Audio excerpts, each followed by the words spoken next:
Shri K M Antony സാറിലേക്ക് പോവുകയാണ്. Retired SP ആണ്. Shri K M Antony, ഇപ്പോൾ ഈ രണ്ടാമത് ഈ പെൺകുട്ടി നൽകിയ പരാതിയിൽ, ഈ ഇമെയിൽ പരാതിയിൽ പറയുന്നത്, ക്രൈംബ്രാഞ്ച് ഇതിനോടകം തന്നെ എന്നെ വിളിച്ച് വിവരങ്ങൾ സമാഹരിച്ചു കഴിഞ്ഞു, എന്തെല്ലാമാണ് സംഭവിച്ചത് എന്നുള്ള വിവരങ്ങൾ ക്രൈംബ്രാഞ്ച് എടുത്തു കഴിഞ്ഞു എന്നാണ് ആ പെൺകുട്ടി ആ ഇമെയിലിലൂടെ വ്യക്തമാക്കുന്നത്. ഇതിൽ ഈ കേസുമായി ബന്ധപ്പെട്ട് ഇനി പോലീസിന്റെ മുന്നിലുള്ള വഴികൾ എന്തെല്ലാമാണ്?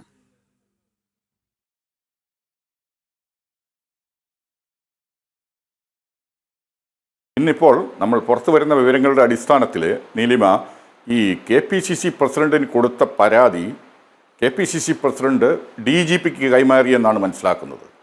കാരണം ആ ഒരു ഇമെയിൽ പരാതിയുടെ അടിസ്ഥാനത്തിൽ ഇന്നൊരു കേസ് രജിസ്റ്റർ ചെയ്യാൻ പറ്റുമോ എന്നുള്ളത്, അത് FIR സുവമോട്ടോയായി രജിസ്റ്റർ ചെയ്യാം. ഈ പറയുന്ന പരാതിയിൽ വന്ന വിവരങ്ങളുടെ അടിസ്ഥാനത്തിൽ അത് വളരെ ഗൗരവമുള്ള ഒരു കേസ് തന്നെയാണ്. ഈ കുട്ടിയുമായി പരിചയപ്പെടുന്നു, അതിനുശേഷം ഈ കുട്ടിയെ വിവാഹാലോചന ആദ്യം നടത്തിയത് അത് വേണ്ട എന്നുള്ള രീതി വരുന്നു. അതിനുശേഷം ഇയാൾക്ക് ചില സ്ഥാനങ്ങൾ ലഭിച്ചതിന് ശേഷം അയാളെ വീണ്ടും സമീപിക്കുന്നു, ഈ കുട്ടിയെ വിളിച്ച് വരുത്തുന്നു. എവിടെ, പത്തനംതിട്ടയിലോ എവിടെയോ ഉള്ള ഒരു റിസോർട്ടോ അല്ലെങ്കിൽ അങ്ങനെയുള്ള ഒരു സ്ഥലത്ത് പോയി വളരെ അപ്രതീക്ഷിതമായിട്ടും ക്രൂരവുമായിട്ട് ബലാത്സംഗം ചെയ്യുന്നു. ഞാനതിൻ്റെ മാനസിക ശാരീരിക വ്യതയിൽ നിന്ന് മാറിയിട്ടില്ലെന്നാണ് ആ ചാനലുകളിൽ കാണുന്ന വിവരങ്ങളിൽ നിന്ന് മനസ്സിലാക്കുന്നത്. അത് ഗൗരവതരമായിട്ടുള്ള ഒരു കുറ്റകൃത്യം തന്നെയാണ്. കാരണം ആ വിവാഹ വാഗ്ദാനം നൽകി, അതായത് ലൈംഗിക ബന്ധം പുലർത്തിയാൽ മതി, അത് റേപ്പ് ആവണമെന്നില്ല. ഇത് റേപ്പിൻ്റെ ശരിയായ ഒരു റേപ്പിൻ്റെ പരിധിയിലേക്ക് വരുന്ന, അതായത് ബലാത്സംഗം എന്ന വകുപ്പിൻ്റെ പരിധിയിലേക്ക് വരുന്നതാണ്. മറ്റതാണ് വിവാഹ വാഗ്ദാനം ചെയ്ത് ആ ഒരു പെൺകുട്ടിയുമായി ലൈംഗിക ബന്ധം പുലർത്തിയാലും ആ ഒഫൻസ് നിൽക്കുന്നുണ്ട്. കാരണം കുറഞ്ഞത് 10 വർഷമെങ്കിലും തടവ് ശിക്ഷ ലഭിക്കാവുന്ന ഒരു കുറ്റകൃത്യം തന്നെയാണത്. അത് പോലീസിന് നേരിട്ടെടുക്കാവുന്നതും അതുപോലെ തന്നെ ജാമ്യം കിട്ടാത്തതുമായിട്ടുള്ള വകുപ്പാണ്. സ്ത്രീകളുടെ സുരക്ഷയ്ക്ക് വേണ്ടി അവിടെ പാസ്സാക്കിയിരിക്കുന്ന നിയമങ്ങൾക്ക് രാഹുൽ ചൂഷണം ചെയ്തു എന്ന് വളരെ കൃത്യമായി പറയുന്നുണ്ട്. ആക്രമിക്കുകയും വൈകാരികമായി ദുരുപയോഗവും ചെയ്തു. മാത്രവുമല്ല, ഈ പെൺകുട്ടിയോടും ഇയാൾ ഗർഭിണിയാകണമെന്ന് പറയുകയാണ്. ഇത് എന്തൊരു തരം മനോവൈകൃതമാണ് ഈ ജനകീയ നേതാവ് എന്നൊക്കെ കൊട്ടിഘോഷിച്ച് നടക്കുന്ന ഈ രാഹുൽ മാങ്കൂട്ടത്തിലിന്റെ എന്തൊരു മനോവൈകൃതമാണ് ഈ കാണുന്നത്?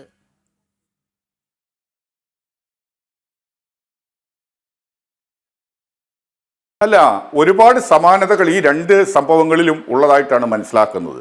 കാരണം നമ്മളതിനെ നിസ്സാരമായി കണ്ടാൽ ഒക്കില്ല. കാരണം അതിലകത്തെ രാഷ്ട്രീയമെല്ലാം മാറ്റി നിർത്തിക്കൊണ്ട് ഒരു പോലീസ് ഉദ്യോഗസ്ഥൻ എന്നുള്ള നിലയ്ക്ക് നോക്കുമ്പോൾ അതിൻ്റെ നിയമവശങ്ങളും അതിൻ്റെ നൈതികതയുമാണ്. ഇതിനെ ന്യായീകരിച്ചു. മുമ്പ് പറഞ്ഞതുപോലെ ഇതിലെ ഭാഗികമായിട്ട് വിത്ത് കൺസെൻറ്റ്, രണ്ടുപേരും സമ്മതപ്രകാരമാണ് ഇത് ചെയ്യുന്നതെങ്കിൽ അതിന് കുറ്റകരമല്ല എന്നുള്ള ഏതോ ഒരു തെറ്റായ ധാരണ ഉള്ളിലുള്ളതുപോലെയാണ് അവരുടെ സംഭാഷണത്തിൽ നിന്ന് മനസ്സിലാകുന്നത്. അപ്പോൾ അത് ഒരിക്കലും ശരിയല്ല. അയാൾ എല്ലാവിധ തയ്യാറെടുപ്പോടും കൂടിയാണ് ഇപ്പം ഒളിവിൽ പോയിരിക്കുകയും ചെയ്തിരിക്കുന്നത്. അതുകൊണ്ടാണ് പോലീസിന് ചിലപ്പോൾ അയാളെ പിടികൂടാൻ ഇപ്പം വൈകുന്നത്. എന്തായാലും ഇത് ഗൗരവമുള്ള പരാതിയാണ്. ഇപ്പോൾ തന്നെ വീണ്ടും പല പരാതികളോ അല്ലെങ്കിൽ ആരോപണങ്ങളോ എയറിൽ നിൽക്കുന്നുണ്ട്. അതൊക്കെ എന്താണ് അതിനെ സംബന്ധിച്ചുള്ള അവസ്ഥയെന്ന് നമുക്ക് മനസ്സിലാക്കാൻ സാധിക്കില്ല. നാളെ അതായത് ഒരു മുൻകൂർ ജാമ്യാപേക്ഷ കോടതിയിൽ വാദം കേൾക്കാൻ നിൽക്കുകയാണ്, ബഹുമാനപ്പെട്ട തിരുവനന്തപുരം സെഷൻസ് കോടതിയിൽ. അപ്പം ഈ ഒരു കേസിൽ FIR കൂടെ വന്നു കഴിയുമ്പോൾ ഈ പ്രതിയുടെ സ്വഭാവ രീതിയെ സംബന്ധിച്ചിട്ടുള്ള വ്യക്തമായ ഒരു ധാരണ കോടതി ശ്രദ്ധിക്കപ്പെടുന്ന നിലയിലേക്ക് എത്തും.